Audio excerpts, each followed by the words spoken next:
my friends here. Short notice lahat.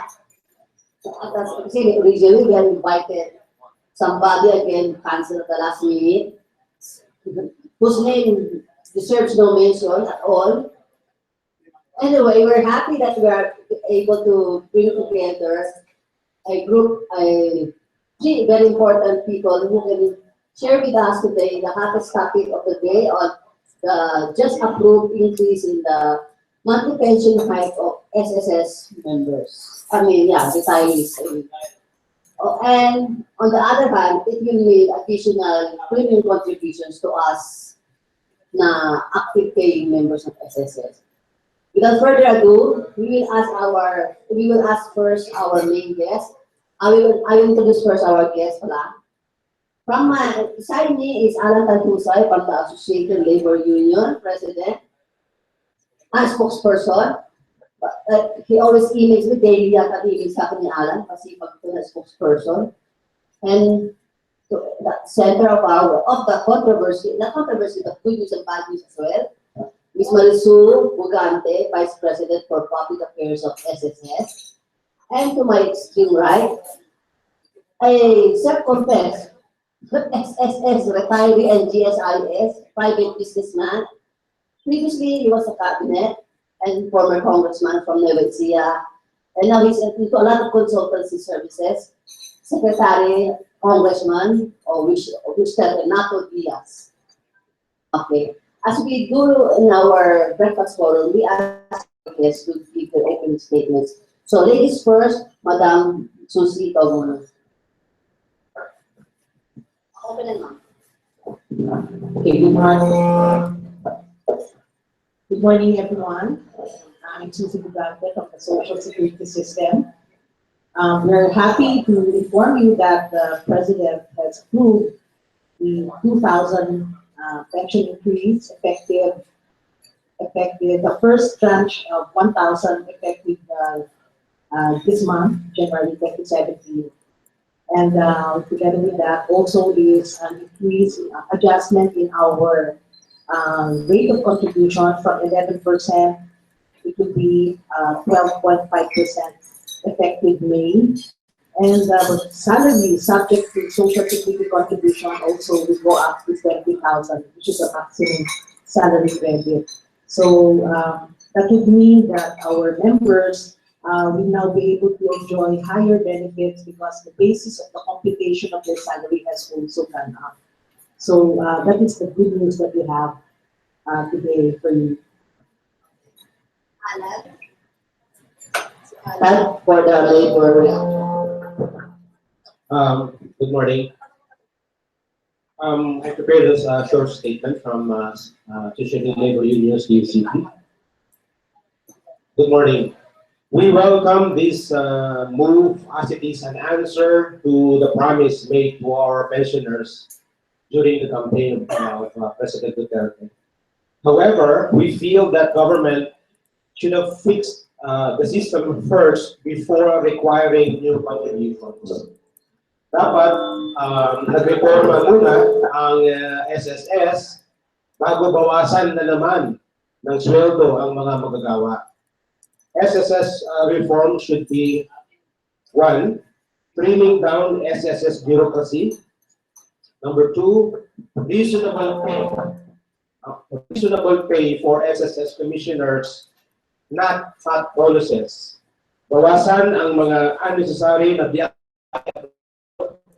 bawasan ang mga luxury na service vehicles, improve collection na efficiency, stop corruption in SSS kasi marami po kaming reports coming from our union members na companies will enroll and remit once or twice and only remit again if there are claims or cases that there are no complete remittances despite regular deductions from workers' pay. And number 5, what has been done to companies with findings on non-remittances? We have many members that their companies are not remitting. So, in essence, in summary, ang aming pong posisyon sa LUTUCP ay hanggat maaari po ay wag po sana nating ikarga sa mga magagawa na naman itong SSS increase pension. Welcome po namin ito dahil isa ito sa mga inilapit natin kay Pangulong Duterte. Ngunit ang hinihiling po namin, bago po sana tayo pumunta doon sa pagtas ng sweldo sa mga magagawa, dapat ay unahin po muna natin yung mga reforma sa loob ng SSS bago po tayo kumalta sa bawas sweldo ng mga magagawa. So maraming salamat po. Okay, it will be served a rebuttal later. Thank you for having this opportunity to represent partly the retired sector because I will benefit directly from this. I can also talk for the business sector because I am consulting with a lot of investors and existing companies. I can also see the point of view of the government because I have been with the cabinet during the time of President SBMA for 7 years. I was a member of Congress during the time of FDR for 8 years. Simple lang naman ang problema eh. Maraming pangangailangan yung mga retirees like me. Ako nagtatrabaho pa, pero lahat ng pag nagre-reunion kami, 90% of my compatriots are just depending on their retirement. I agree with your point, but unfortunately, we don't have the luxury of making this as a condition to make the system work. If the system fails, sinong tatamaan? Tayong lahat. Okay. Itong makukuhang extra came from the past contributions. So kaming mga senior, kami ang maraming nailagay dito sa sistema. So it's really long overdue. 1,000, 2,000, even more. I think we have to understand the point of view of government naman. The system must not fail. Tama rin si Pangulong Duterte, bakit yung pera ng taong bayan itutulong mo sa trust fund? That is essentially private. Kung may pera ng taong bayan, itulong mo sa government sector, sa mga opisyal, sa armed forces, may problema yung mga retirement program yan. But I agree with you, it's a wake-up call for SSS. But from the point of view of the present officials and the incoming officials, they have to learn and cure the problems of yesterday. So given that principle, siguro ang pag-usapan natin, tama yung pagtataas ng pensyon because the cost of living is going up, these people have no income. Walang pagkukuna yung retirement fund kundi dalawang bagay. Increase the income from the entire retirement pool and get additional contribution from the labor. Kasi pag hindi nyo sinafeguard yan, yung mag-retire in the future ang biktima. Kasi according to the computations, aaga yung mauubos yung pondo. So ang mabibiktima will come 10, 20 years from now. So this is really the hard decision of anybody in government. Short term, long term. So that's, I think, the perspective we should look at. Okay, meron agad si Bugante. So, magdudusa ka, isa ka ngayon?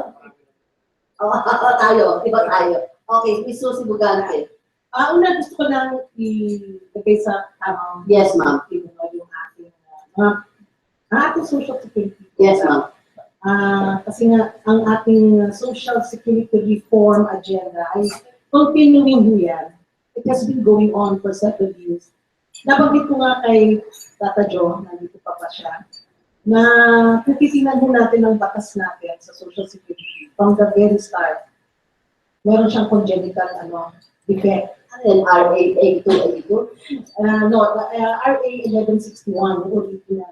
Charter 1161. Oo.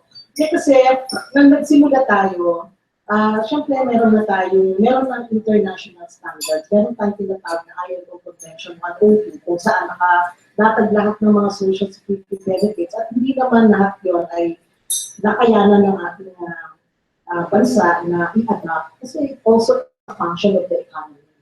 Kung ano yung kahandaan ng ating ekonomiya. So, In fact nga, nung nagsimula ang SSS, mayroong unemployment benefit eh. 1954, pinumahan po yan ni Ramon Magsaysay, yung batas. Na wala yan kasi protesta ang mga employer, nagprotesta ang mga manggagawa dahil hindi ayaw nilang balitasin yung contribution na para doon.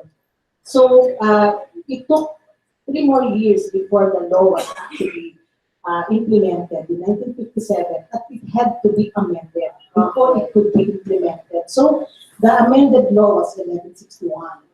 So, yun yung pinirmahan ni President Garcia already.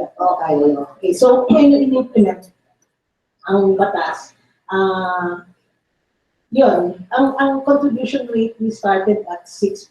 Kung titingnan mo natin, ang kakambal natin na bansa was Egypt. That's also almost the same design. How many yung workers nun? 6%? No, 6%, hindi ko alam kung ano yung population at that time, early, yung late 1950s. So, yun po yung, ngayon ang Egypt, 40%, I think, 30 or 40% na ang rate ng contribution. While SSS, for the longest time, was pegged at 6%, and then in 1979, President Marcos approved raising rate to 7.4, then 7.4, then gradually increased to 8.4 for the longest time, for more than 20 years, it was 8.4. It was only in 2003 when it was raised by 1 percentage point to 9.4%. No?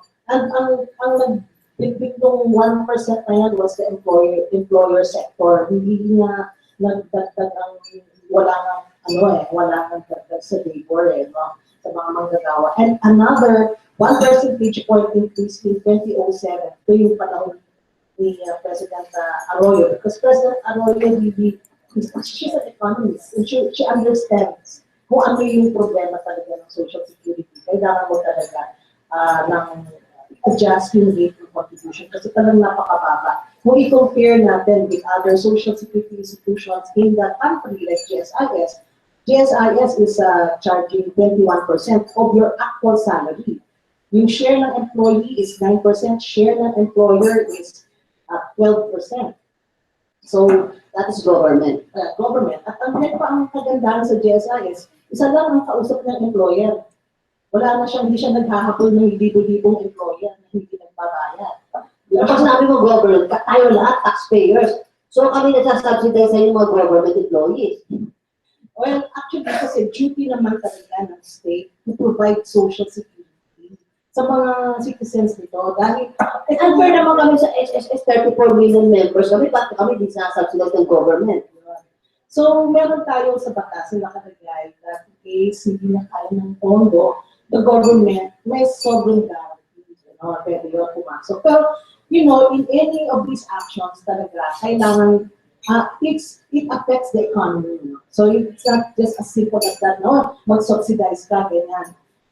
Parang yan ang last resort natin. Kung kakayanin pa naman ng pondo, kasi sana ideally nga sa ating social security program ay dapat isa lang. Like in other countries, like Tayo dalawa. tayo kasi marami iba-iba. Sa healthcare, ito. Sa ito. Diba? So, PhilHealth kasi iniwala sa SSS, originally sa SSS yan, di ba? It was a separate program but we managed it for the private sector worker. Tapos ang GSIS managed it for the employees of government. No? Pero yung yung portion ng GSIS for the longest time was nalugi kasi ang dami pa yata nag-increase and that. So, ang nangyari, nagkaroon tuloy ng batas, 18 na PhilHealth in 1987. So, yun po yun, ang 84 or 87, in the 80s yun. So going back to my story, ang nangyari ngayon, in 2014, the last decrease was in 2014, from 10.4, kasi lumakit na siya sa 10.4, ang ating rate of contribution, naging 11%.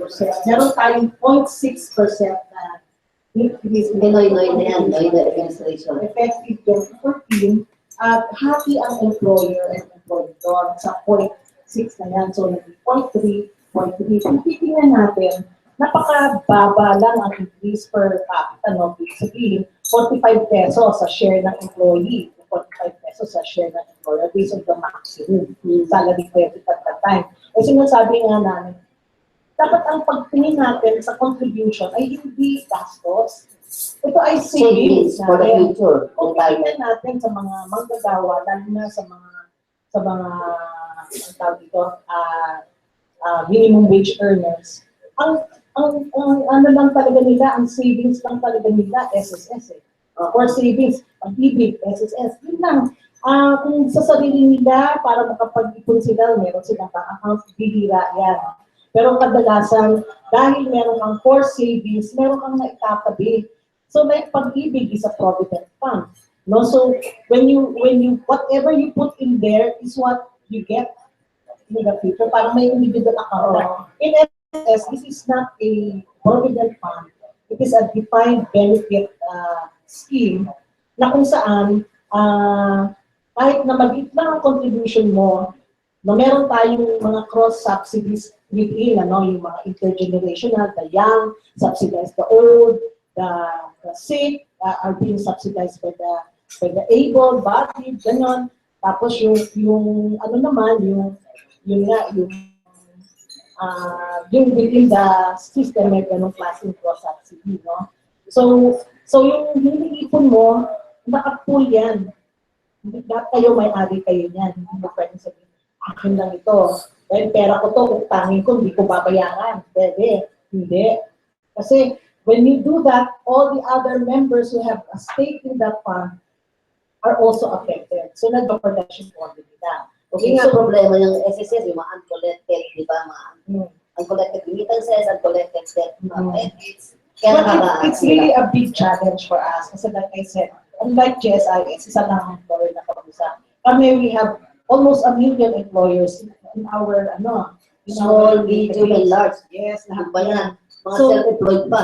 At saka marami dyan, pagka magsasara, magbubukas, hindi naman pinapaalam. Ganon. So that's why malaking bagay na katulong namin, halimbawa, ang labor sector. Kaya palagi kami may dialogue with them because they can help us. This is really a tripartite body at management. You have the government, you have the labor sector. Dapat nagtutulungan. Di ba sa SSS board, represented yan mga yan? Yes, that's right. Oo. Wala na ba? Meron din naman. Meron din naman. Ano, President? Maybe not in the traditional labor groups. Ngayon. Kasi like for many years, palagi UCP, ganyan. So ngayon, ano present board? Composition? Ngayon, meron din labor sector, meron din management sector, pero hindi siya yung traditional organized labor. How many members on board? 9? There are 9. Oo, tatanda ko 9. Tatlo sa labor, tatlo sa management. Yes. Tapos sa employer group, isang yung department labor secretary, siya, member siya, tapos yung president ng chief executive officer ng SSS, then one public sector. Can you give us names ng mga I'm sorry kasi marami pang mga bago, hindi ko kasi na-memorize. Later. So yung point ko lang, yung sinabi ni Adam earlier, na dagdag gastos, dagdag savings. Dapat ang tingnan natin, dagdag savings ito dahil pag mataas ang sinisave mo, malaki din ang makukuha ng beneficio.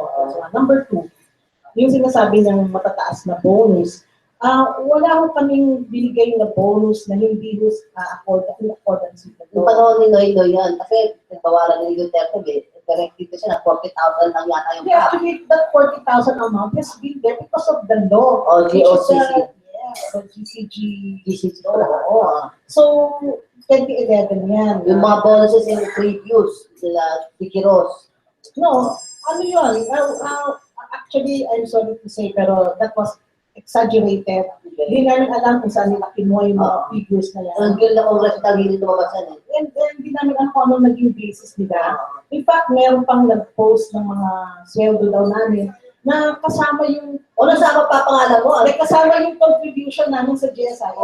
Ganito ha. If you are a GSIS, kayo po, government employee kayo, yung share ba ng employer ninyo, whatever unit is that, kailangan sa na contribution mo sa GSIS, counted ba yan as your income? Hindi, Di ba syempre. statutory obligation yan Oo. nung iyong employer na dapat ihulog ka ng ganitong amount para sa hindi yan So kayo, GSIS members kayo. GSIS na Hindi rin SSS. So tapos yung mga share ng gobyerno na yun na binabayad para sa GSIS, sa pag-ibig, sa PhilHealth, lahat yun sinama sa income namin. Kaya ganun na parang, ano, ganun ba yun? Tama ba yun? Parang hindi tama. So, maging nakalagay naman. Hindi na namin sinukat kasi it's a highly emotional. There was misinformation on the fact. So, Natanong ko lang, Joseph, details lang. Kanina, napakinggan ko si Emmanuel Do, President ng SSS, na yung 1,000 across the board increase, effective this month, starting this month, kasama yun, yung mga survivors. yes. Kasi mami ko, Yes. sinisip right now 3,300 something. Yeah. So, tatatanggal siya plus 1, Yes. 4,000 na yun. Correct. Ang tanong ko ngayon, hindi ko na itanong sa PCRS kanina. How about yung dependents? Kasi natatandaan ko yung mga anak ko until 21, age 21. Then, a certain So, amount. magkakaroon din ng adjustment. Pero hindi 1,000. No, kasi percentage of the basic pension. So, So, tataas yun. yes, How much? Hindi kasi kunwari, ang basic pension now would be 3,000. Ang tawag ba? Dahil with the increase. Oh, tapos ang nakalagay kasi doon, bawat dependent child Ay, before age 21, di ba? will get 10% of the basic pension or 250 per child, whichever is higher. Oo. So, 10% is higher kasi 300 yun. Oo. Di ba? So, 10% of 3,000. Oo. Ganun yun. So, tataas sila. Tataas din. According to the... Yes. Okay. Ganun yun. So, lahat, total disability, basta disability pensioner, death pensioner, death benefit pensioner, Ang tawag doon, death benefit pensioner. or survivor. Survivorship. Survivor. At saka retirement pensioner, lahat yun. Ay Across the board, magkakaroon. 1,000. As I understood it, first chance lang to, pag nag-improve ang finances ng SSS, within the term of 2030 up to 2022, maaaring umabot na 2,000. Spread out yung the rest. 1,000 na promise. Kasi 2,000 yun, di ba? Yes. Pero ang ano kasi, if you recall, yung naging advice ng mga economic managers, they were saying talagang ayaw nila na i-implement sana ito without the corresponding 6 percentage point increase in the contribution rate. So Ideally yun. Ideally, sabi nila. but that is the solution para hindi na mag-step in yung government. Oo, yung subsidy At saka na. ma-maintain mo pa yung life ng pondo to 25 years. Oo. Kasi ang magiging epekto nung pag-implement ng 2,000 without any adjustment in the contribution, aabot na lang maximum of 13 years ang buhay ng Oo, SSS. oo. So right now, it's 2042. That's the lifespan. Oo, because of... Fund. Oo. So ngayon kung nag-implement ka this year, the first year that you will require 64 billion additional Kung funds. 1,000 na to? No, for the 2,000. Ano yun? So 1,000, that's 34. 32 rather. 32. Billion, no? This year, okay. Nagtataas na kami si Sector. Kasi tama yung computation, but being a finance person, depende yan sa assumption ninyo. Okay? Ang panggagalingan ng pambayad sa income, pagpasok ng pera, and widening the base. Anong assumption ng SSS? Kung 40% lang, tama ba yung figure ang nagbabayad? Meron ba kayong projection as part of that computation? What's your target increase? Is it 40%? Is it 5% incremental per year? O static yung 40? That's the first question. Well, meron kaming projection on our collection. Contribution collection. No, I'm talking about the members paying. Kasi pag nagbayad na yung member, huli-huli. Pero kung totoo yung numero, 60% hindi covered ng plan, dapat magbayad, hindi nagbabayad. Pag hindi nyo nahuli yun, kawawa yung 40 because sila ang nagdadala ng burden. So I think from the point of view of labor, ang valid question dyan, ano ang fighting target ng SSS to increase the 40% membership na nagbabayad per year? Is it going to be static at 40? Then talagang may problema tayo. So yun ang isang tanong ng taong bayan. Well, it's not that easy kasi isipin natin, sa bawat miyembro na nako-cover ng SSS, nadadagdagan yung ating liability. So right now, we have 34 million registered members. And out of the 34 million, 14 million are currently paying, but all of them are 14 already lang. paid. Yes, why? Because if you look at our economy, based on ILO study and World Bank study, ang ating ekonomiya, 65% ay informal sector workers. So ano yun? Ito yung mga self-employed. Yung mga tindero, tindera, ganyan, 65%. So tingnan nyo nga, ang labor sector, ang labor, organized labor, wala pang 10% ng ating employed sector. Ang nasa organized labor, ganun lang sila kakonti. Kasi kung titingnan natin, the bulk of the members of SSS who are currently paying right now are in the employed sector. So kung titingnan, gano'n nakapag-release kami more than 5 million, about 6 million self-employed, tapos meron mga voluntary OFWs. Hindi naman ang OFW, hindi naman mandatory. Hindi sila mandatory. Right now, this is voluntary. Teka ma'am, you need to say 34 million registered SSS members, but only 14 million are paying. Currently, at the moment, And 20 million, 20 million, either they are now unemployed, they have gone abroad, they are seasonal workers, so mamaya-maya, babalik ulit yan.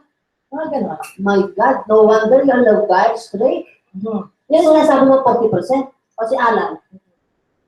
Kaya nga po, Marisu, yung isang panawagan namin, bago tayo pumunta doon sa manggagawa, para singilin sila doon, pumunta muna tayo dito sa SSS at magsagawa ng internal reforms, ipagpatupad yung mga pagbabago sa loob. Dahil, kita mo naman, out of 34 million members, only 14 are paying. Ayun lang yun.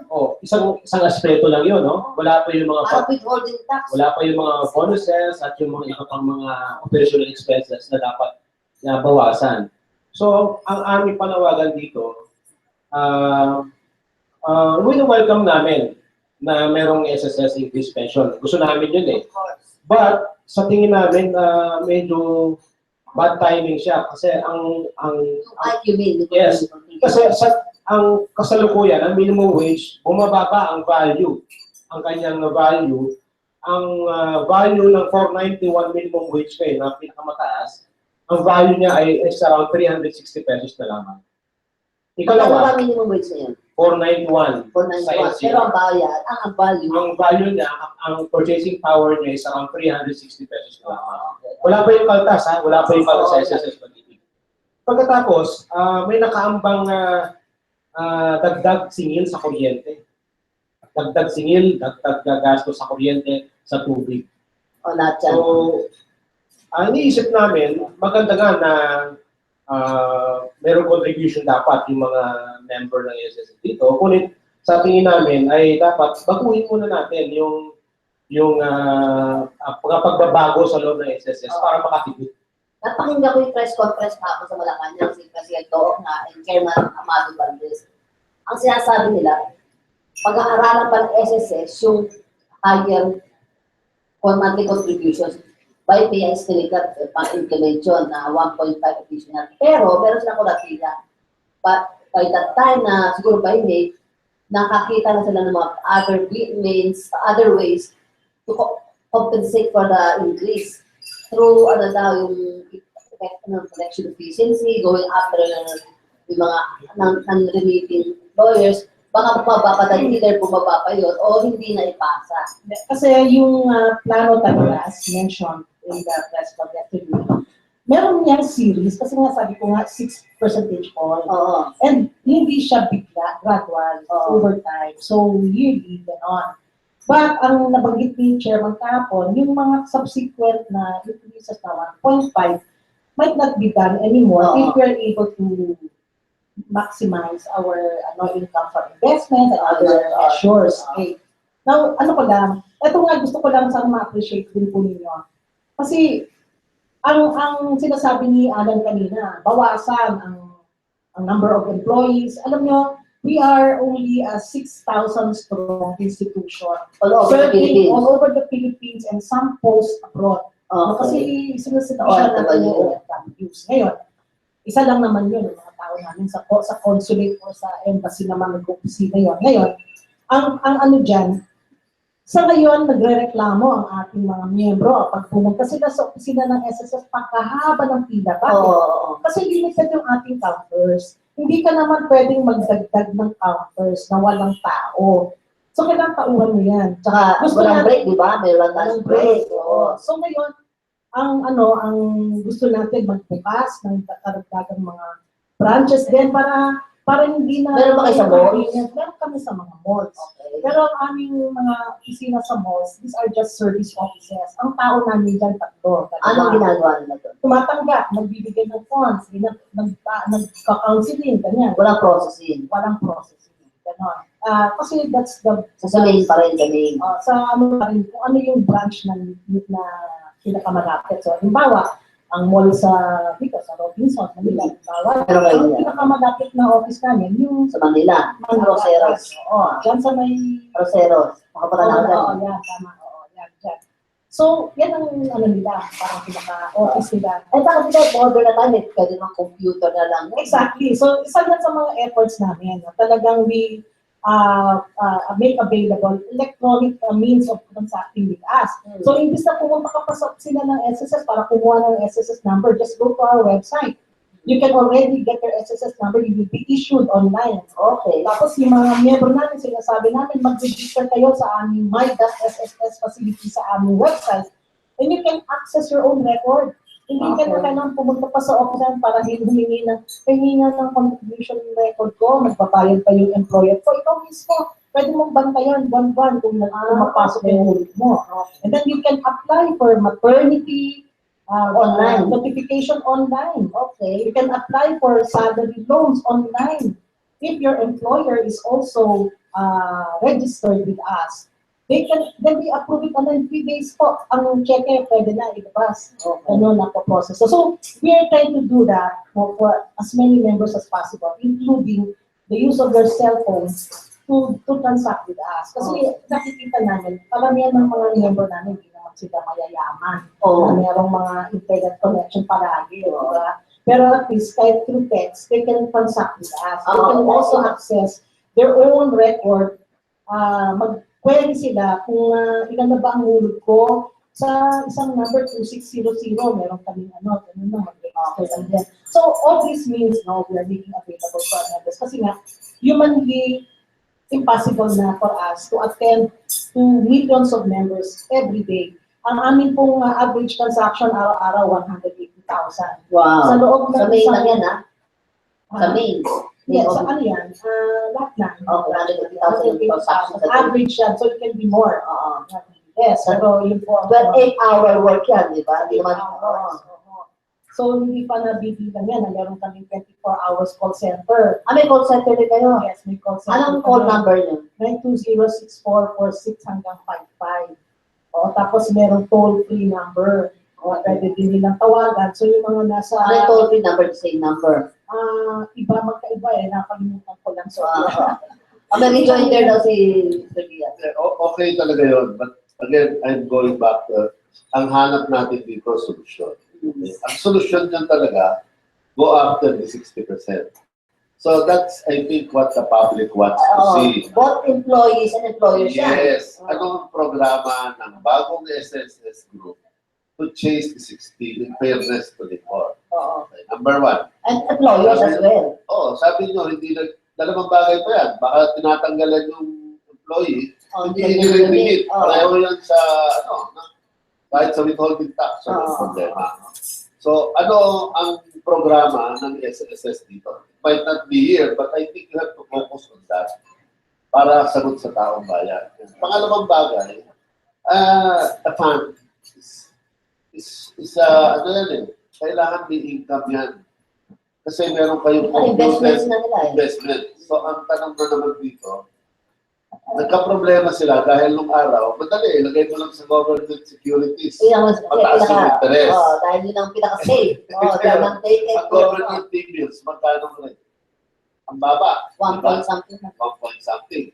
Magkano expected growth ng actuarial ninyo? So, would you know, what is your projected break-even? for your fund to be able to service your debt? Tama po yan, ano? These are really concerns na kaya nga kahapon na announce ni Chairman Valdez na we will really crack down on any employers, no? So yan. And we've been doing that.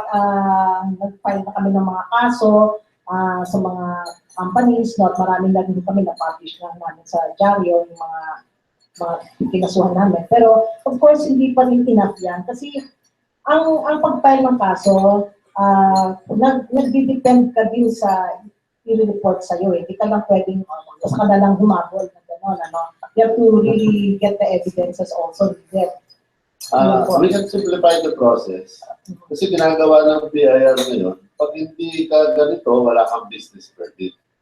Pag hindi kayo makapag-usap sa local government, na pag yung kumpanya naka-register sa kanila, make it a prerequisite na they are current with your contribution also, or else they cannot renew the permit. That's number one. Yes. Number two, meron kayong website or meron kayong, ask the members, laborer, employee, mag-check ka, nagre-remit ba yung employer ko? So you should have a current and the past due status. Kasi then organized labor can lobby. So ang magiging problema nito, pareho rin sa taxation. What do you do for the small, medium-scale companies and the self-employed and the OFW? So tama po yan. Yung meron po kaming agreement with the DILG that all LGUs will not give any business permit or renew business permits if they don't have a clearance from SSS. A requirement yan. Ano ang commitment ng labor?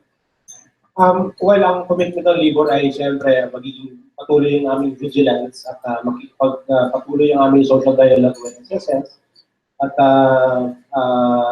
magpapatuloy po kami sa lobby kay Paolo Duterte dahil bukod dun sa SSS reforms na nilalabi namin sa kanya, pwede rin gawin ng Pangulo na utusan niya yung mga kumpanya at gawing regular workers, yung mga contractual. Para yung mga endo at gawing regular para madagdagan yung pondo ng SSS, no? Ay kalawang solution namin, aside from SSS reforms, contractualized workers gawing regular, yung ikatatlo ay nilalabi namin sa kay Paolo Duterte, yung subsidy ng gobyerno. O sa SSS, bigyang pondo pa naman pansamantala yung SSS para naman maayos yung fund reserve ng system. Ano ko lang, una yung tungkol sa subsidy, sa ibang bansa, merong ano yan, dahil ang social security program nila ay isa for all workers. For both government and private. Karamihan gano'n. So, although meron din mga bansa like France, for example, ang dami-dami nilang social security institutions kasi iba-ibang sektor, parang gano'n, so, pero kalimitan ay visa for everyone, like in the US. Number one. Number two, ang kanilang social security program naka-index against inflation. And preserve mo yung value ng iyong individual. Tayo hindi. Hindi naka-index. So, ang dami-daming dapat reforma na dapat gawin. Structural design ng ating programa kailangan una ng pansin. At yan ang hinihingi namin tulong sana sa Kongreso. Na sana sa halip na, did you know that there are more than 15 bills that they filed raising the pension to so much without even the benefit of any actuarial study on that part In the previous or present? in the present. At present, 15 pa rin. Mahigit 15. Ay, dalawa na yung dalawa ng Howard Presidente, yung Gordon, saka yung sa House Actually, ano na kasi yun, parang nagkasundo na sila. So, they also agreed with us kasi kinausap sila ng aming chairman, pati ng iba pang members ng commission, na huwag nang isa batas, kailangan, kasi yung mga ganyan hindi nile-legislate, kasi depende yung sa ano ng... Yeah, kasi nasa charter yun na executive. Yes, Executive basta so powers. gawin na lang resolution. At pumayag naman sila na in fairness to the Congress, both lower and upper house of Congress, pumayag naman sila, nagkasundo sila na ganito, and on our part, we will also do this. Napakinggan ko nga si Chairman Valdez. He is asking the help of Congress for the institution of reforms. Do you have any idea ano yung proposed reforms na yun, o bill na diadraft na? So, for example, Saka sino mag-sponsor o author? For example, yung pag-condone ng penalties on contributions, on late payment of contributions. Magkano ba The penalty? power rests in Congress. Ang ano, hindi So the ko penalty is 3% per month of delay. So that's 36% per annum. Okay. Compounded pa yan, depende kung gaano katagal kayo na hindi Pero nagpabayad. kung gusto natin pwede mag-condone. That is now in the law, no? That's in the law. So what we're saying is, give that authority to the commission so that para kasi ma-encourage mo din yung mga companies na magbayad ng kanilang utang, yung mga principal, na mas madali kasi yung nako-condone na yung penalties, gano'n. So, ang ano kasi, we have to accept the fact na hindi naman lahat ng companies ang intention nila, gusto nilang nakawin yung hulog ng kanilang employees. Talagang meron talaga hirap lang. Hirap sila. So we also understand that. Kaya ang aming role sa SSS, binabalansin natin, we have to do a balancing act with the interest of the labor, interest of the management, ganyan, na tapos, na sana pagka meron gusto bayad, mag-settle na kami ng utang namin, hindi kami nakahulog ng ganitong habang panahon. Pero naman sana tanggalin nyo naman yung penalties. Wala kami poder para gawin yan. We have to go to Congress to do that. And it takes Congress 10 years before it can be passed. I agree. Kasi what many people don't realize is even the president cannot condone. Hindi pwedeng patawarin. Makukulong siya. OWA cannot authorize. It has to be based on law. So I think as part of the menu of solutions, that should give flexibility to management. Now, what I'd like to point out also, in fairness to the retirement funds, nung araw, sabi ko nga, kung yung actual study nyo, kailangan ng income is what? 7-8% per annum para ma-service yung pangangailangan ng numbers. Ano ngayon ang annual income dito? Based on your fund? Well, the latest, based on our 7% na Ang actual yan. ang ROI. Ito lang investment. Actual na yan. Actual yun. So, 7. so if you look at it, if you benchmark it against the industries, we're quite high. No? So, our net income, 2015, kasi wala pa yung 2016. 2015 is about 29 billion, more than 29 billion. Excuse me lang, for the purpose of the media, magkano yung total fund ng SSS as of today? Kasi I have an idea of what is 100%. Yeah, as of October 2016, yung ating total assets amounted to 487.2 billion. Oo. Yes, we're quite good. Hindi namin sinasabi na walang pera sa SSS. What we're saying is, yung affordability, kasi sa ngayon, meron na ho tayong mga unfunded liabilities sa tinatawag. Sa bawat miyembro na naghuhulog ng piso sa SSS, ang aming obligasyon sa kanila ay hindi bababa ng 16 pesos. So can you imagine, that is the subsidy that we pay to the members, or every peso that you contribute, 16 pesos ang balik sa miyembro. In time. Not even kunwari ganito po. Pag nilagay yung piso ngayon, pag nag-retire siya, 16 pesos. Yes. That's the point. Yes. So therefore, ang sekreto nito, paano kikita yung piso nung binigay ngayon Yes. para tumagla ka rin sa 16 pesos. Tama po yan. So yan ang second challenge. Yes. I think under the public must know, ano yung mga alternative? So ito nga po, nabanggit na Chairman Valdez na ang isa sa mga gusto namin gawin right now is to invest in infrastructure projects. Kasi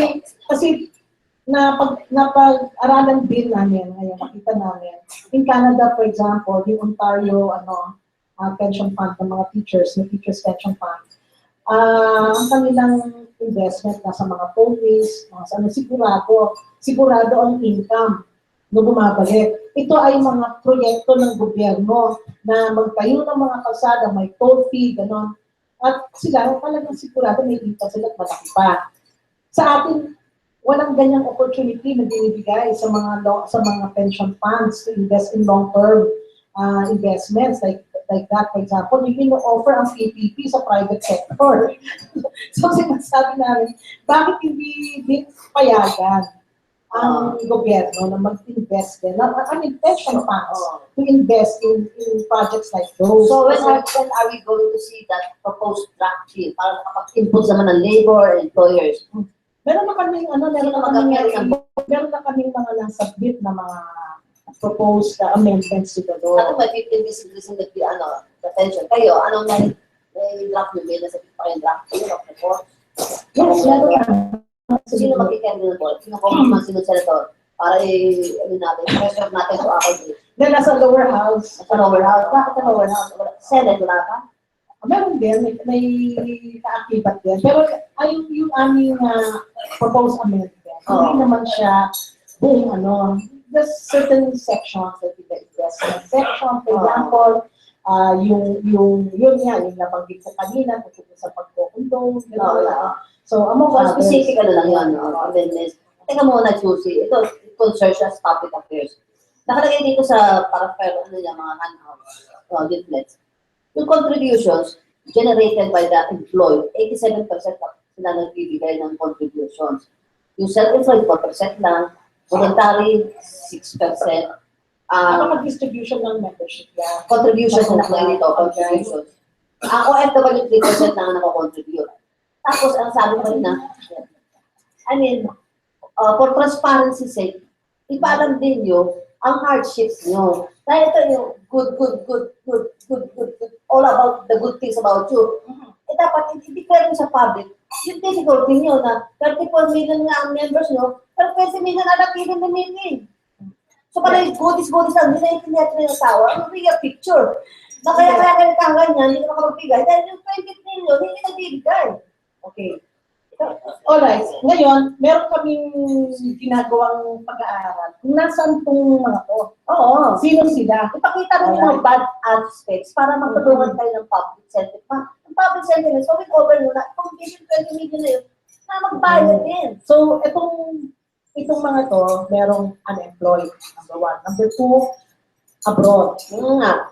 Kaya hindi na to set the real picture. Hindi lang yung the good face, but also the ugly face. Oo naman. Parang yung naman na sinasabi yan. They can understand that, no? Kasi pag PR lang yan. Hindi naman. Gusto ko lang din sagutin yung sinabi ni Adam kanina na nabanggit niya na ano na nga yun? Nawala tuloy sa isip ko. Then you were mentioning about yung mga endo kamo, yung mga contractual workers, Sa totoo lang, mga contractual workers, covered sila. It's their contractor who is their employer. So kung sino yung kanilang employment agency, yun ang considered na employer. Oo. So yeah, regardless of whether you are a contractual worker sa construction, halimbawa, kasi yan ang sa aming pag-aaral, very rampant yung ganun sa industry ng construction. Halimbawa, so meron kang isang malaking contractor, gumagawa ng isang project, may mall, ganyan. Ano yan? Puro subcontract. That is our biggest headache.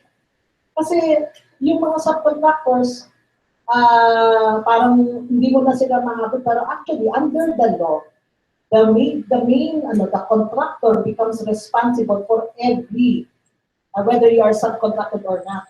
Kaya yung nangyari dun sa Eton, if I may just, point that out. Remember, there was a time na may construction doon, may nahulog ng mga workers sa matay, gano'n.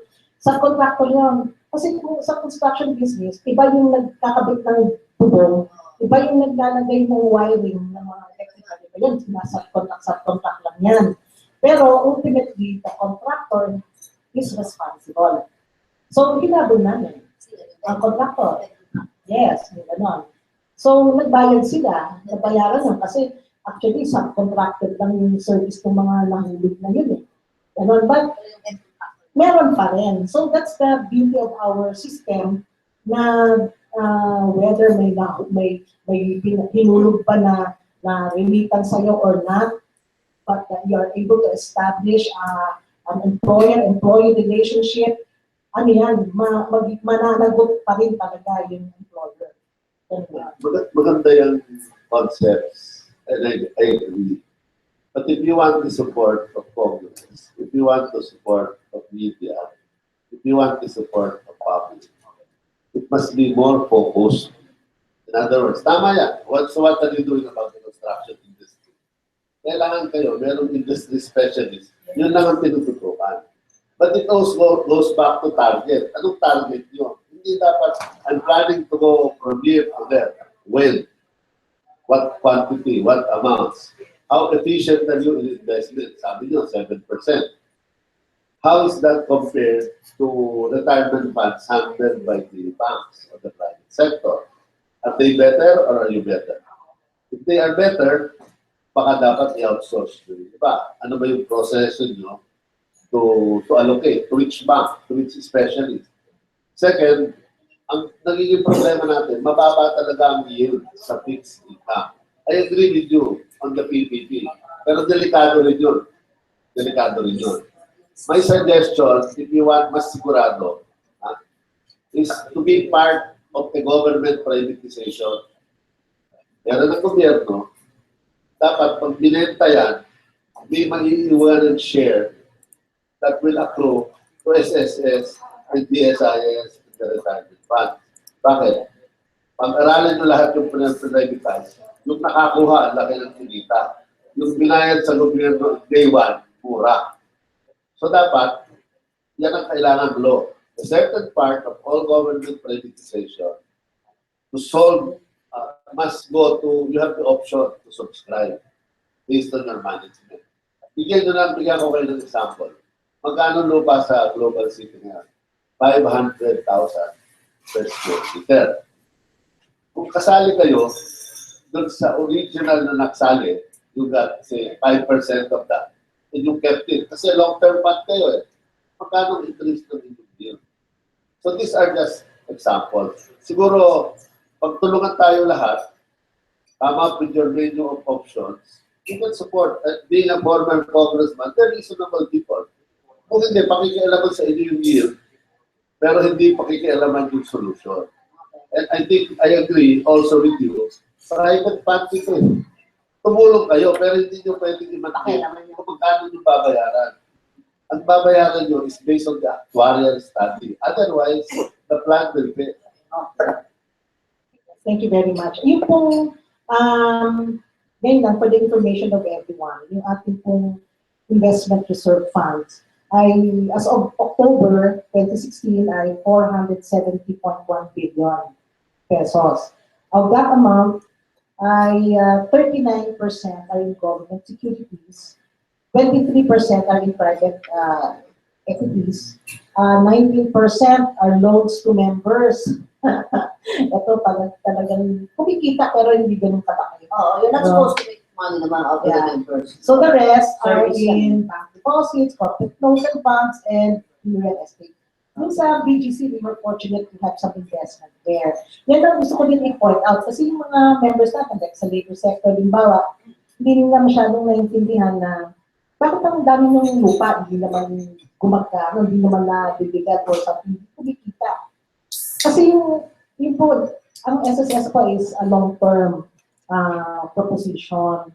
So yung ating investment ng banking po yan. So meron kaming lupa, limbawa sa BGC, na hindi namin pinatayuan ng kung ano, kasi ang amin dyan ay pinalalago namin yung value ng lupa and find the right moment to liquidate it later on. So which we did in around 2013 yata, if I'm not mistaken.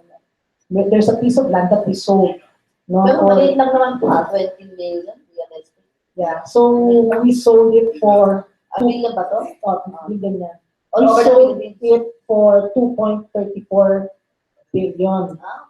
And 8,000 square meter in BGC at that time. So that was kasi that time mataas ang value ng lupa. So we're also looking for the proper time. Hindi naman yan Sa tamang panahon.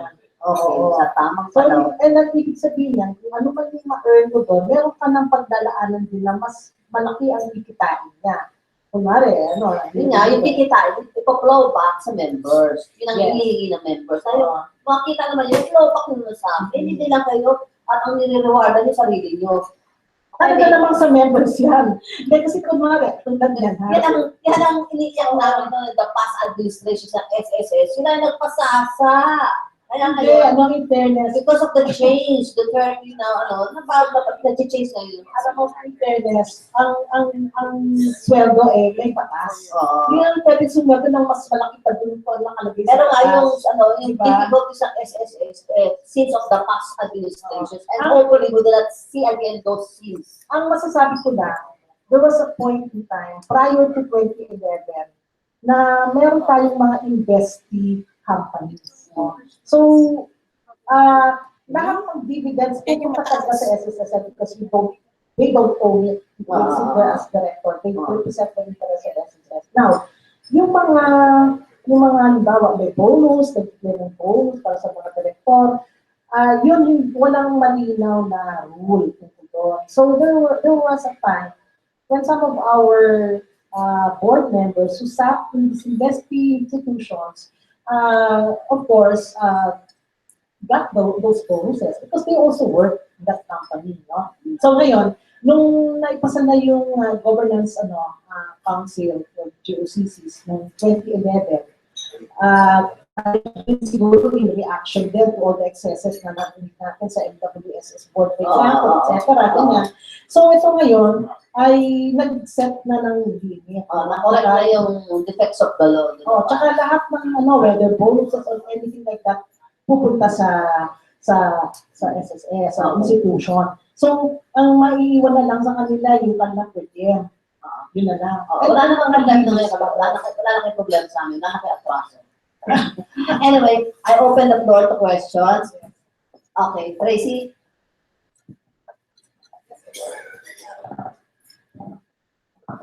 Good afternoon. Good morning po sa SSS.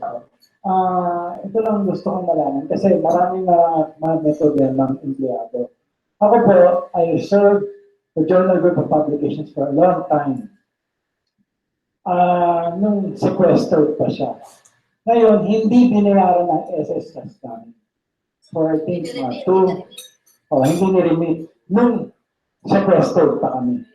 Ngayon, nag-file ng kaso. Kanya lang, how do we go about it? Kasi, hindi ka na alam record sa SSS ngayon. Tsaka, ngayon, bumalik na sa may-ari, sa mga Romualdez, nag-declare sila ng parang nalulugi sila. Nalulugi sila for the past 10 years. Tapos nag-retrench pa noon, marami silang kalokohan ginawa. Ganun din ang naging problema sa IDC 13. Dahil sequestered, no? Sequestered. Pero ang naging problema dun sa 13, yung management ng company, parang nagkaroon ng third-party managers na si IDC. Iba-ibang meaning ng IDC at that time, no? Pero ang nangyari, dahil iba-iba naman ang management group, hinahire pa rin nila yung mga existing employees. So parang sa tingin nila, isa lang ang employer nila, yun pa rin at yun, but actually iba-iba. So that was a problem. So, pero that did not stop the employees from filing a case. And that's why we have a collection case against IDC 13, on which they are now paying. Okay, so unti-unti na account na yung mga contributions ng mga members. And you can do the same. No, you can still file, even if the company is no longer existing, for as long as the members of the board and the owners of the company are still there, we will go after them. Ganun po yun. Ngayon, ang isang common problem sa industry ng media, maraming halimbawa na lang, ang status niya ay contributor. Ang bayad sa'yo per article, ganun lang. You're not considered an employee of the company, although you exclusively contribute for that publication, halimbawa na. In the same way also sa mga TV, radio, ganyan, talent fee basis, hindi sila considered. So parang they're responsible for paying their own contributions as self-employed persons. Parang ganun. But not all of them realize that, na ganun pala. Paano yan, Sushi? Oo, So, ayaw magbayad ng employer mo, kami nabawasan. ano yun? Estafa yun? Hindi, wala rin kami makiklaim. Hindi, meron kang makiklaim. Yung Basta meron kang, basta no. For as long as you have proof that you were employed in the company for that period of time, meron ka pa rin habol. And we will help you. We will intervene for you. You won't even have to spend legal fees. Kami na yun ang hahabol. Ang kailangan lang namin sa inyo is yung proof na kayo ay naging employee board. So kung meron kayong mga employee ID, meron kayong kahit man lang isa o dalawang payslip na natago ninyo during that period na meron bang katibayan na binawasan kayo. Or even, for example, yung byline ninyo dun sa dyaryo, meron pang file na gano'n, marami yan sa National Library. Lahat ng idea mo na In our case, sino nakakagalan? In our case, sino nakakagalan? Ihablan ninyo yung journal. Hindi, Kung sino yung employer nyo. kasi at the time, hindi, ang employer namin, appointees by Malacanang. PCGG sequestered. PCGG kami. Hindi, pero prior to PCGG sequestration, you were employed, right? No, when I got into the journal, it was It was already sequestered. Yes. Ah, Yung grupo nila, Rudy Romero, De La Cruz, hindi nagbayo ng SSS. pwede pa rin yun kasi kamukha nung sa IBC, sequestered din yan eh. So, Tapos yung mga naging presidente, yung mga naging mga officers doon, mga appointed ng PCGG actually, yun. nanalo na kami. Ayun nga yung kinasuhan. Merit of execution, pero binigyan ng journal, walang pera, hindi lang.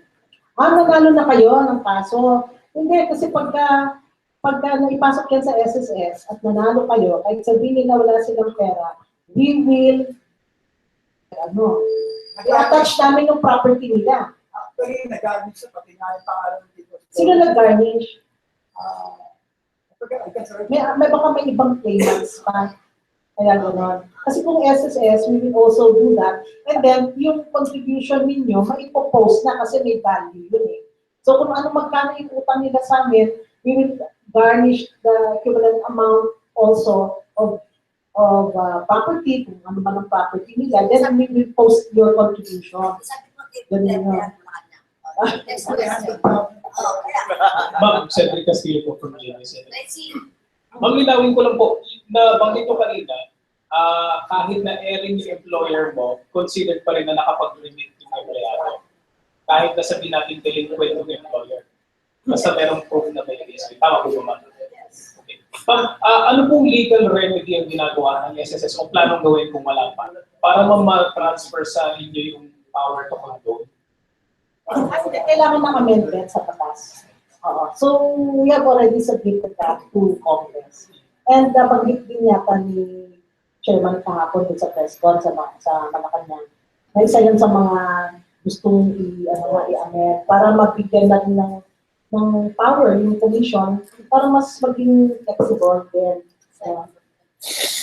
Meron siya sa recycle. Pero yung kasing mga gustong magbayad, yun sila makabayad kasi mas malaki pa ang penalty kasi sa principal. So kung sana magbigyan ng power na mag-control. Hindi kaya maging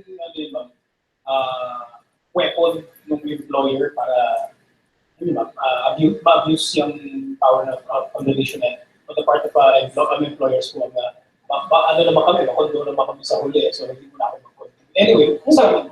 Ano yun? That power is sa SSS. Diba? Kung sakali man i-amend ng batas. Diba? So it will be to the best interest of the employer to immediately settle. Kasi habang hindi sila nag-provide, lumalaki. Diba? So of course, I think the commission, if that they are given that power, they will also have standards, they will have criteria for granting the condonation. Kasi kung yung company meron naman talagang pera, may means, pero sutil lang, ayaw lang talaga nilang magbayad, yun, ibang usapan yun.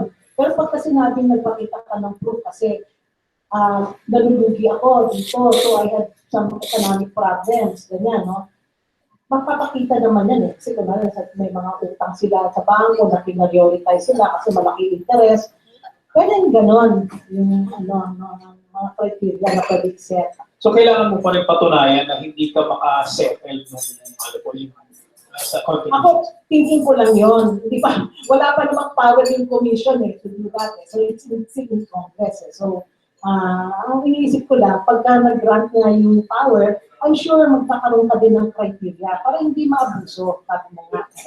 Minimum, may measures doon sa proposal niyo doon sa amendment sa law para hindi naman maabuso. Kasi right now, per companies na nahihirapan maghulog, meron kaming installment plan. No? So, subject to approval din yan ng management, installment plan. Kasi ano yan paghirap talaga yung company, pero nakikita mo that they really endeavor to revive their business, tapos bayaran yung mga liabilities nila, yung gano'n, ngayon kaya na namin, pero dahan-dahan lang. Hindi namin kaya yung biglaan, something like that. So, may mga ganong factors na tinitingnan din namin. At saka pag makikita naman namin sa record namin na itong company na to for the longest time was okay. No? Good pay yung company ito. So, pero meron din talaga, and sure sa labor sector, they can testify to that na meron talaga mga sutil na companies. Na for some reason, ayaw sila talagang magbayad lang, just like that. Kasi, hindi pa lang sa mga rason. Oo, meron pa, nag-collecta sila sa employees sila, tapos hindi nila estafa. Ma'am, yun po, tama po na pag may mga sutila na po. Baka kayo po or sila Sir Alan may datos. Doon po sa 20 million na hindi nakakapag-uwi, malaking porsyento po ba ron yung dahil sa mga employers na delinquent? Ang tingin namin malaking porsyento kasi ang malaking porsyento dyan dahil self-employed. Mga seasonal workers, kasama ang farmers, kasama fisher folks. Kasi nag-register kami ng farmers and fisher folks Oo. So, mga informal sector workers, katulad ng mga vendors, ganyan. Wala silang contribution sa mga employer. Ngayon, ang ginagawa namin strategy, kasi nakita namin na yung ating infrastructure, yung sistema natin, hindi friendly sa mga informal sector workers, na mga seasonal. Hindi mo sila pwedeng expect pumunta ng bangko. For the longest time, we did something together. We had a project with Dole noon parang araw-araw alaw mo sila. Kasi kung titignan mo yung dole system in India, for example, araw-araw yun nagagawa nila yun. Yung mga, magaling mangolekta, araw-araw, di ba? Mga utang. Ngayon, nag-topic yun ngayon, di ba? Sa mga 5-6, di ba? pero ito lang sabihin, that's how efficient we are in collecting. Sinubukan namin gawin yan, na nagkipag-mowa pa kami sa ilang bangko, na i-allow nila, but the pagpasok pa lang ng isang vendor sa Divisoria, Ligawan ng isda, pagpasok niya sa bangko, na siya, intimidated na siya kagad, tinitingnan ka na from head to foot, anong ginagawa ko, nakachinelas ka lang, di ba? So what we did now, meron kami nilagak na programa, it's called the Alkansya program, which was really geared sa mga informal sector workers. Meron kaming Alkansya na nilalagay sa mga lugar nila, bawa, like in Las Piñas, sa Las Piñas Vendors Association, may public market ng Las Piñas, may opisinang ang mga vendors doon sa taas na management. Andun yung kanilang Alkansya boxes. So, sila, dahil wala silang oras, alas-alas ng madaling araw, nasa palengke na sila to catch the 4 o'clock customers, diba? So, pagdating ng 10 o'clock, tulog sila kasi, wala silang tulog. Tapos mamaya ng hapon, yun na naman, diba? So, they have no time to go to the back or anywhere. They just go up sa taas, araw-araw maghulog sila kasi ang minimum na nire-require namin, 3,000 na salary. So, dapat meron kang 330 sa katapusan ng buwan. So, mga 15 pesos, ganyan ang hinihulog mo araw-araw. Through the association nila, yung opisina nila. Pero meron silang individual coin boxes na naka-lock yan, naka-double lock lahat yan. 30 sa pinag-formal. Hindi. Kung ang sweldo na gusto nilang hulugan ay 3,000. So sa 11%, 330 yan. Pero gusto nilang mas mataas doon, pwede din. In fact, they can afford to do that because they're earning even higher than 3,000. So nakita namin na very effective yun. Nahulog lang sila araw-araw, hindi nila nararamdaman yung bigat. Kasi 10 piso, at the end of the month, yung officers nila, yung kanilang auditor, yung kanilang treasurer, pati yung kanilang presidente, bibilangin niya, meron kami representative lang doon, i-issuean sila ng resibo bawat isa. Kung may 200 na members sila, gano'n. So yun, ngayon, pupunta, meron na ngayon resibo, may report pa, dadali nila yan sa bangko. Kung minsan ngayon, very active din yung bayad center, representatives, sila nang pupunta doon. Kasi parang, nandun kami to oversee. But the act of paying your contributions to the bank or whatever, ano yung actually responsibility din ng tao. Kaya lang, para lang matulungan sila, kinausap namin yung mga asosasyon para less burden natin sa individual. So ngayon, ang SSS ang siya. oo. Kaya nga. Pero bibigyan ang siya. Hindi. Ngayon, sila ang nagpuproduce ng alkansya nila. We just give them the design kung anong dapat. So, in Quezon City, for example, yung TODA, there are 140 plus TODA association, na Tricycle Driver Association. So, si Quezon City Vice Mayor donated those alkansya boxes to 100 TODAs para maging SSS member sila. So, pakita mo ngayon, sa mga terminal ng mga TODAs, andun yung point na naka-semento sa floor. So ano na nga, hindi bababa sa 330 a month. Pwedeng higher, kung gusto nila 10,000 ang basis ng hulog nila, pwede yun. Oo. So, gano'n na nga. So, that's why our self-employed membership has really grown. Dahil dito. Kasi mas madali na ngayon for them. They don't have to go to the bank. Pagkatapos sila mag-gaya, hulog, gano'n. Kaya very, convenient for them. So, we also tied up with big cooperatives. Yes, meron.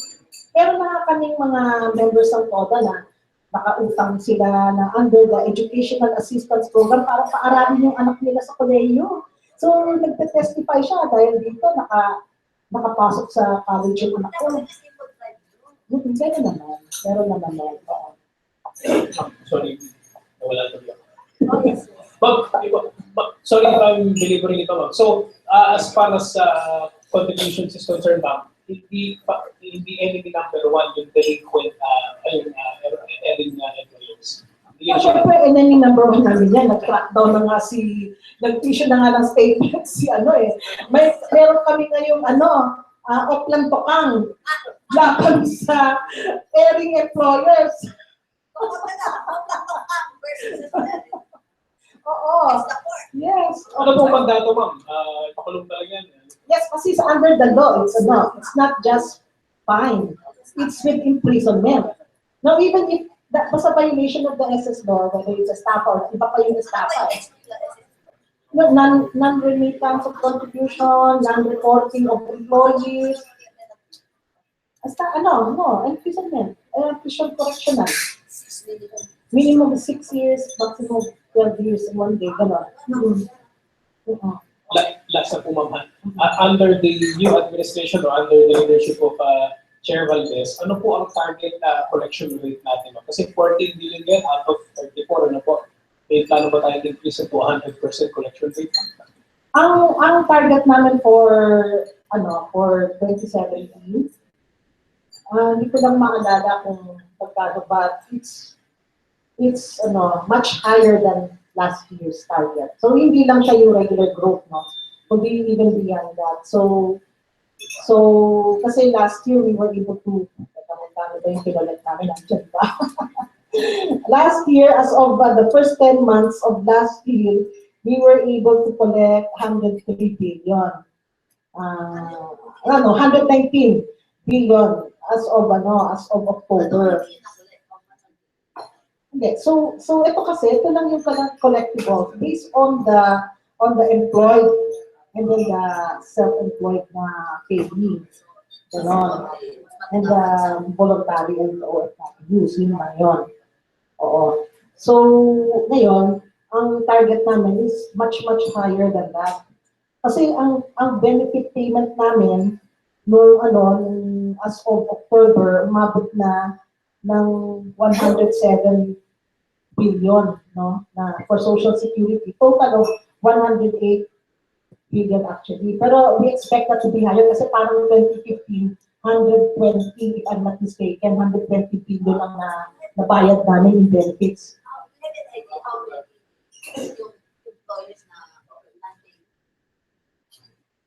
Ang ngayon, ang meron kaming kaso sa mga employers, so alam ko, may pending cases, parang mga 5,000. Parang ganon. No? If I remember it correctly ha. Kasi na-resolve na yung iba eh. Mahigit almost 2,000 ang na-resolve na cases. Iba na kaso na may arrest warrant na kasi nag-desisyon na ng korte. Ang iba naman nag-settle. Ganyan. Kasi kung 7,000 cases na. Oo. 2,000 Ganon. So, hindi pa lahat nakakasuhan. Hindi pa lahat nakakasuhan. Meron ka idea kung Kung ano yun, ang universe, wala akong idea. Kasi it's hard to say, no? Like, for example, ngayon, makikita mo na ito hindi naguhulog, ito yung kanyang accountability, ito na, theoretical assessment mo, ganyan. Tapos it turned out pala, itong company na to nag-merge with another company. Tapos hindi naman nila ni-report na sarado na itong isa, legally speaking, hindi na sila nag-exist. Hindi, kasi maraming cases na ganyan. Like for example, yung mga banks. Yung mga banks, may problema kami sa lawyers na no? So, yun, syempre, ano yan, balancing act din. If you hire, you spend more. Diba? If you, diba? So you open more branches, you hire more people, kailangan din mas expenses. So we try to keep our expenses down. Napakalaga rin yung tatanong mo ito, grabe.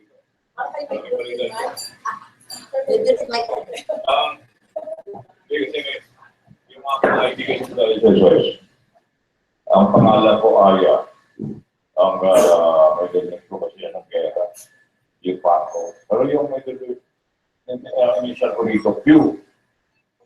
Kako ba dapat ipakorek ito? Ang tamong branch. Kahit anong branch, humingi lang Taga po kayo Manila ng... po, taga Manila po ako. O, gusto mo, dyan, sa may, ano pong gusto na sir? Aroseros. Zen Tower ba yun? Yung aming building. Ano isasubmit kong katibayan? Meron mo kayo, kailangan nyo yun ng birth certificate. Hindi na kailangan ng So, authenticated. Ayun. Kung wala kayo nun, Oo, ayun ako eh. Wala mo ang ID ko. bayaran na ho kayo ng pension. Ah, Pabayaran na kayo ng pension. hindi pa ako nag-retiro eh. Kaya papakukunin ko muna bago ako Ayun, papakukunin yes, ko muna. yes. Kasi nag-PO nakalagay, dapat with G. Kaya pag nag-loan ako, may problema ako doon ng banko. Baka akala nung sulat ninyo na dapat may QAG, akala Q. Oo, ito, Carlos Arellano pa ho ito eh. Hindi pa yata uso, SSS nito eh. Ngayon, ang tanong ko, kasi may dalawa akong patulong eh. Yung patulong ko, ako ang nagbabayad ng monthly contribution nila sa SSS. Eh, magdadagdag na tayo ng contribution. Kasi bigatan na ako, dahil tatlo lang binabayaran ko, yung ako, yung dalawang patulong ko. Siguro, ang solusyon ko, tatanggalin mo na lang yung dalawang katulong ko para Magkano lang naman yun? Kasi ang sa ilalim ng batas, kasambahan doon, pagka ang sinusweldo nyo sa katulong ay mas mababa sa 5,000, yung buong halaga ng contribution ay babalik natin ng employer. So sabihin na lang natin 3,000 yung sweldo ng katulong. 3,000 ngayon sa present rate, that's 330. Diba? So madadagdagan lang mo yan ng magkano, 1.5. So, yun lang ho, ang idadagdag doon, ang isang. No? So, yun lang, wala, hindi pa abot ng 400 yun. Yung dagdag na yan. Hindi pa abot ng 400 bawat isa. So, konti lang yung dinagdag nyo, pero you will still enjoy the loyalty and of your helper, di ba? Malasakit. Ganun po yun, ang good service. Good morning, Marlon Paxson from Journal of Global in Chicago based. Alam mo, Marisu, nakita ko doon sa Amerika, nagkaroon kayo ng outreach sa mga Philippine consulate. Yung 20% na hindi nagre-relate, aside from the fisherman, agricultural labor sector, ang isang pool na hindi ka nakaka, na may kakayahan ng bagbayan, ay yung kaning mga OFW. Sunod-sunod ang roadshow ninyo eh. At sa katunayan, meron kayong ginagawang office satellite na ngayon sa Amerika, Saudi, London. Kasi nando doon. Ngayong araw na ito, yung bayaw ko, pumunta sa SSS. Kasi nagtrabaho siya ng 7 years. Binayaran niya lang yung another 3 years. Ngayon, nag-retire na siya. Bumabalik na rito. So, mayroon ng pagbabalik. Kaya, mababawasan yung 20% ninyong non-paying. So, please continue on the outreach. And with the congressman's recommendation, you join with the PUCP, si Alan, you are having really, what you need really is coordination and focus, sabi ni Congressman Diaz. Maganda ito, Icho. By the way, yung W2 mo na nawawala, samahan kita sa recto, pwede tayo magpakopya ng page para makayaran mo. Yung employee pay stubs na nawawala para ma-enroll. Anyway, congratulations sa inyo.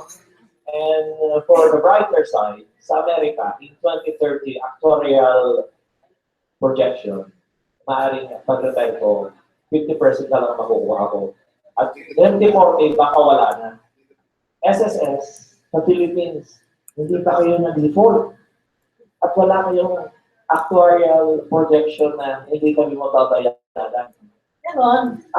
Kailan? May mga trial valuation studies kami. May mga assumptions na sabi niya. So, kunwari ganito, if we pay the 2,000 without any corresponding rate of contribution, the funds will last until 2027.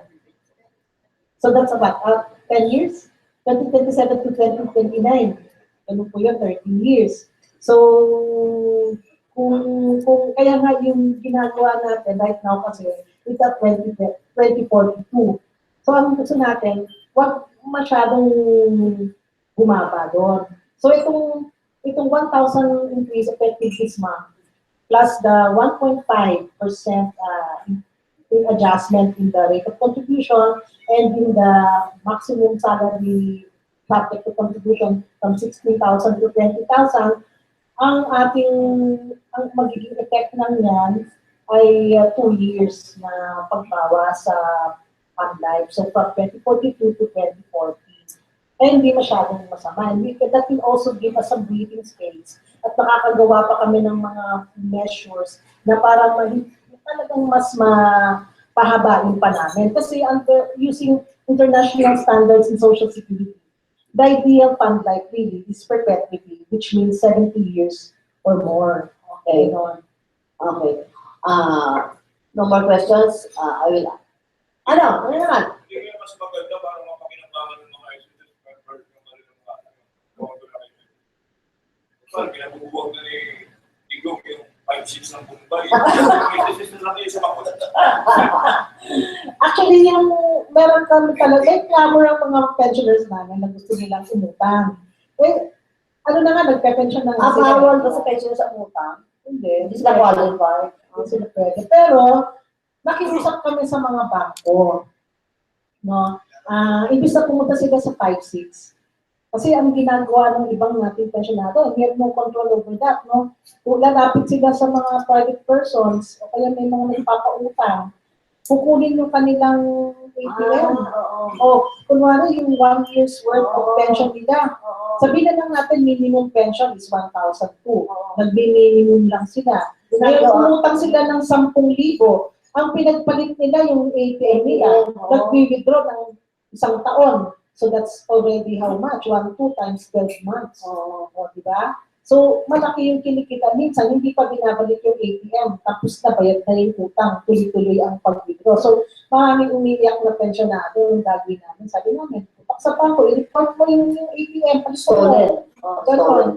Ganon actually. So, ang ano namin dyan, pinausap namin ng bangko, like PNB, na to allow pensioners to borrow from the bank.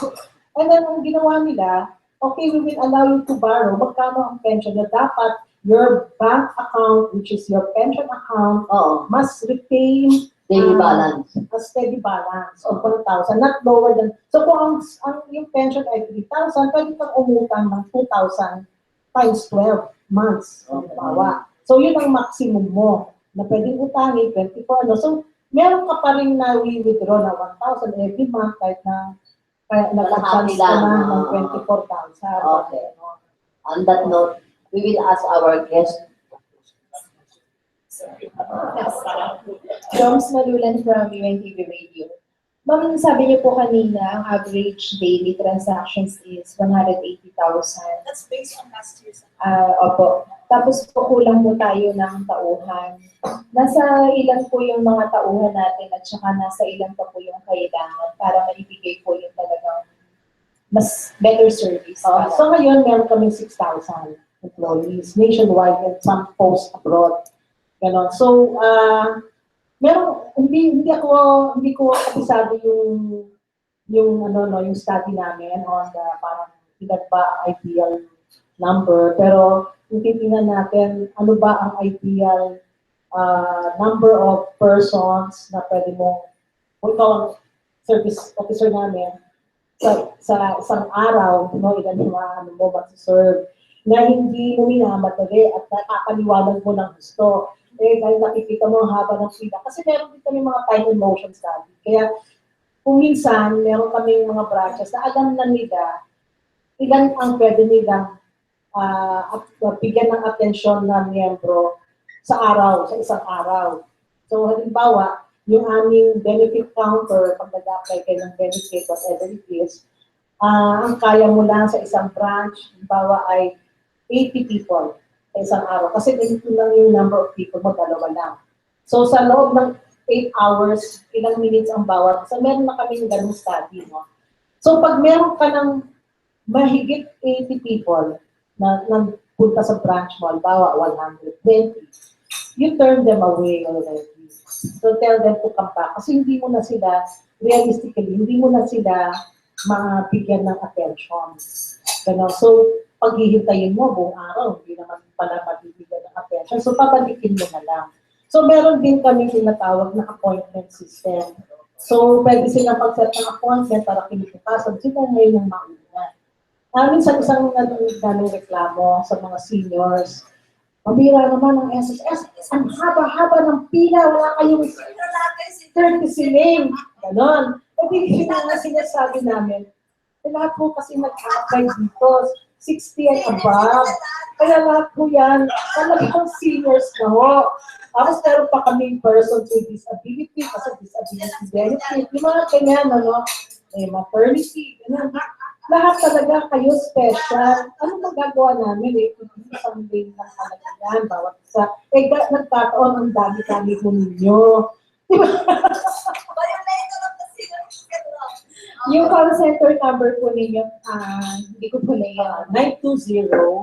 920-6446 hanggang 55. 24 hours po yan, Mondays up to Fridays. Pero actually, Saturday morning na po ang ending nun. So, as much as we want to make it 24/7 sa ngayon, hindi pa namin kakayahan, babayad ka rin ng overtime. Okay. Si Mr. Trillion. About certain point, pwede makikipol kami kung duties mo sa barangay. Ang magkalat, registration na ng certain point. Hindi para lumawag yung opening sa Ang ginawa mo namin, meron po kami mga MOA with big cooperatives. Like, for example, ang Card Inc. I don't know if you're aware of Card Inc. Card Inc. is a big microfinance institution nationwide with, I think, umabot na ng millions ang members nila na mga mostly farmers, fishing folks, mga small entrepreneurs in the rural areas, kaya nationwide po yan, Card Inc. Example lang namin yan. Now, we entered into an agreement with them para sila mag-provide ng administrative services. So, if they collect for us, ganyan, meron din silang may fee din, kanila binapayad, service fee na binapayad sa kanila. So, ginagawa yan. Pati yung issuance kasi ng SSS number can be done electronically, online. So, pero pwede silang tumulong, mag-assist sa individual members nila, ng kooperatiba, kung paano gagawin yan, and they can also provide the internet connection and all that sa office nila, na para lang mabigyan ng number. Yung buong Pilipinas, kasi even abroad, pwede mo ma-access sa internet yung aming kung issuance ng number. So, may ganun ho na sistema na iba-ibang kooperatiba, no? Meron din kaming agreement with the Department of Agriculture. Yung Department of Agriculture, meron silang parang training unit na nag-provide ng technical skills sa mga farmers. So, meron silang regular na pagkikita, ganyan. Pati yun, sinama na rin namin, no? Para sa pag-cover nitong mga farmers. Sasabi ko yun kasi yung mga maliliit na bento. Gusto nila yun, kaya lang, hindi nila alam. Walang organisado pa, no? Yeah, so that's why ang ginagawa namin through the associations. Hindi sa ngayon, hindi pa muna sa barangay. Kasi although ang barangay, partner namin sila sa pag-cover ng mga katulong. At saka yung mga ano din, kasi pagka nag-co-organize kami ng coverage drives, ang mga barangay ang kausap namin. At doon mismo sa barangay center, barangay hall, kasi tinatawag ng mga kasambahay sa lugar-nila, ganyan, na i-cover sila. So, kami ang nagpo-provide ng services. So, may tao kami, meron kami computer, online service, kahit ganun din, i-issue namin yung number. Ganun. So, kasama namin ang barangay dyan. On that note, we will ask our guests to give their closing statement. So let's start now with Alan Tanjusay and Mr. Diaz and Okay.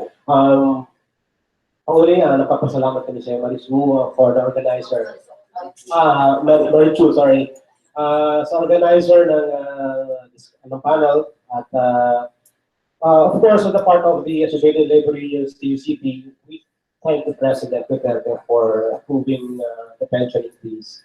Sinusuportahan namin siya dito sa kanyang planong sa SSS para naman susuportahan namin ang SSS doon sa programa yun dahil sa tingin namin mauuna muna dapat ang reformang gagawin ng SSS para lumaki yung collection ng system. Bago po tayo sana pumunta doon sa pagdagdag ng premium ng mga manggagawa. Dahil po naman, intindihan po naman sana natin ay yung mga manggagawa po, ang una-una yung minimum wage nila po ay napakaliit na. Meron pang naka-impending na dagdag sa singil sa kuryente, dagdag sa singil sa water rates na nakaamba po sa sunod na buwan. So sa tingin po namin, bago po tayo mag-increase ng premium sa mga manggagawa, tingnan muna natin yung mga reforma sa loob ng SSS na dapat gawin para po lumaki yung pondo ng SSS. So maraming salamat at magandang umaga. Mr. Diaz. Thank you very much for this opportunity.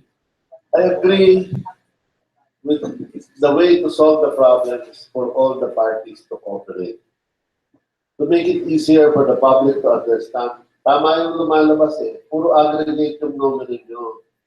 Dapat yung formal sector, anong performance ninyo with regards to collection. Yung informal sector, yung self-employed, OFW, split natin. That way, if you analyze it that way, the approach and the solutions for each of the sectors will be focused. Then if you properly inform the public, they will be more cooperative. Kasi pag general yung excuse, ayaw natin tanggapin ng taong bias ang general excuse. Babakbakan kayo talaga.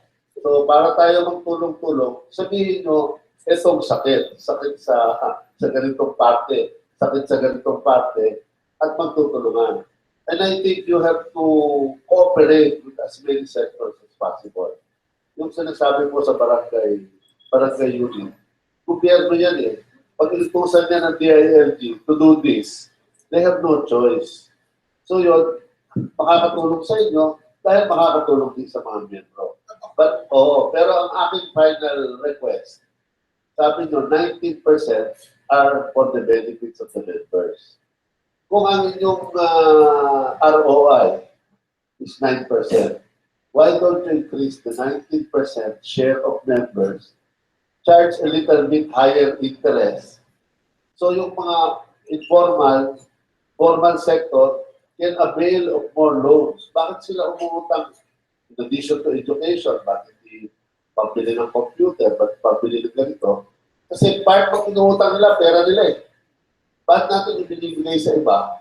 Kung yung member mismo, yung contribution niya, matagal na yung contribution niya dyan, bigyan natin ang pagkakataon utahan yun. Okay, thank you very much, Marisu, for this opportunity and to make me a part of your Kapihan for the first time. Dati nag-attend lang. So for the first time, ako ang nandito. Maraming salamat and thank you to everyone who are here for the questions that you asked. To Jeff at this time, maraming salamat sa mga comments niyo. Yeah. Well noted naman po yan at lahat po nang sinabi niyo ginagawa naman din namin. Kailangan lang improve pa. Yun, kailangan talaga improve pa. No? So, ang gusto ko lang sabihin siguro dito lang sa sinabi niyo, Mr. Diaz, yung pautang talagang sa member lang naman po, pinauutang, wala naman iba. So, ang kailangan namin is actually efficient collection of loans, na outstanding loans. Kaya, gusto ko iparating na meron tayong loan restructuring program until April 27 this year. No, for those members who are not able to pay for one reason or another at naipon na ang kanilang utang, nakagdagan na dahil sa penalties and interest, meron silang pagkakataon na i-restructure ito under lower interest rates and with the possibility of condoning the penalty. So, mako-condone. So, information you can tell everyone nakakilala ninyo na baka may outstanding loan balance. So, rest assured, then, yes, pwede i-condone basta loans. Oo. So, pag sa contribution kasi, ang Congress lang ang merong power to control. Oo. So, to declare a condonation program. So, ang cooperation, lahat naman ginagawa namin. We're really trying our best to balance things out, to serve the interests of all our stakeholders. But sometimes, their interests are also conflicting. So, we really have to strive that balance. So, katulad ng napanggit niyo kanina, thank you for your comments, our efforts to reach out to the members who are already outside of the country and maybe residents in other countries, that they were formerly SSS members. Like we have over 250,000 Filipinos yata, ilan pang nasa US, no? So, ang karamihan doon were formerly SSS members. So, yung effort namin to reach out, syempre ginapikos naman ng PUCP kasi nagpabiyahe daw. Kailangan talaga dahil ang aming workforce sa bawat consulate office, isa lang. Isang tao lang yun, hindi nakakayanin. We have one representative serving the whole of Canada. To travel from the East Coast to the West Coast of Canada, you know how expensive that is. And wala namang entourage. Ang entourage lang the people concerned, yung head ng OFW, ganyan. Kasi sila yung magsasalita. At syempre, yung aming PCEO, kasi siya yung nagpo-convince, siya yung aming ambassador. Parang ganun yun. So anyway, konti lang naman ang sumasama dyan. So, once a year. At gumawa, at effective naman siya kasi tingnan mo yan. When we launched in the US, kasi for the longest time, hindi kami makapenetrate ng US market. Okay. For the longest time. So, next target na Middle East.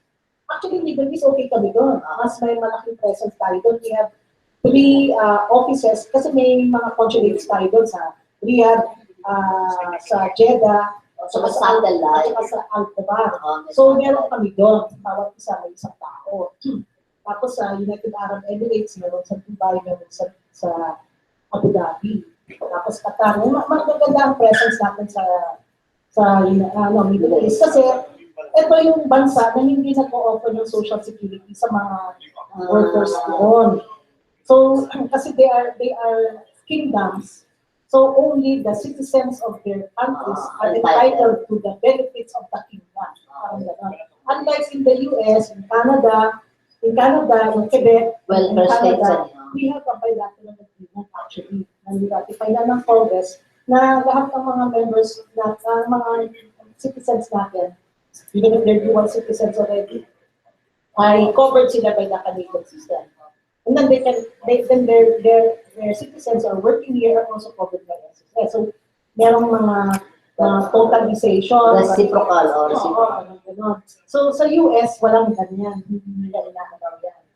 So, then we have to convince them, our members who are there, na on their own, parang persuasive, na lang yan. Persuade them. So, yan isang mga efforts namin.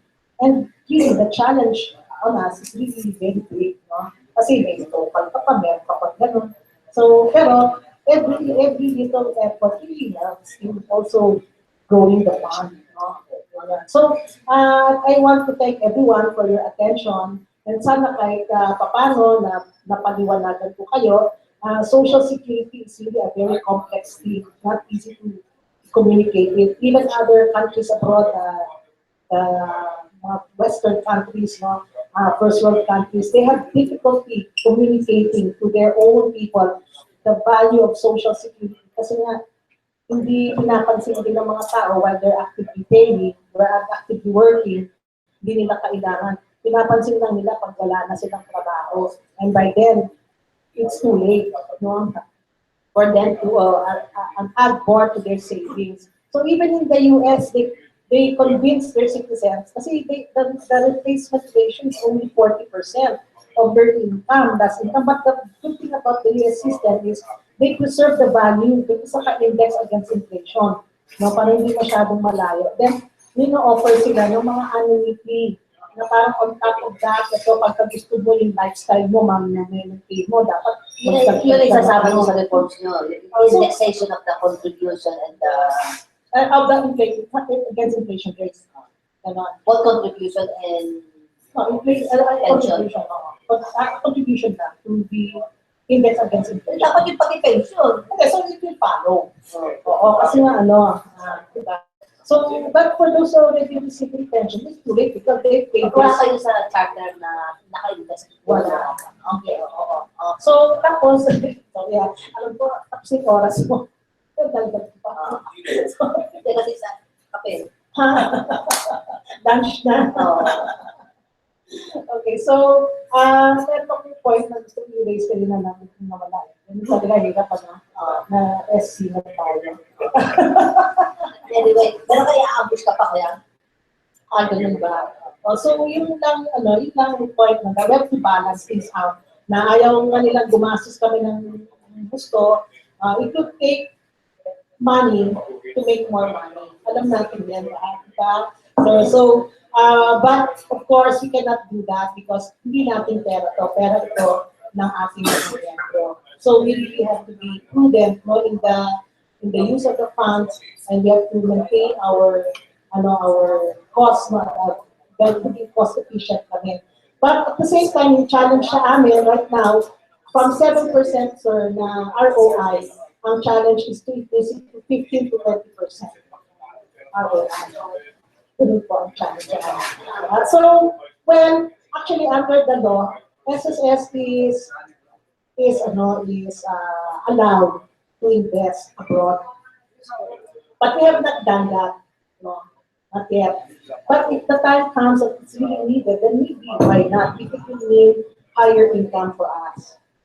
So if it will also raise our ROI to much higher than single-digit numbers. Okay.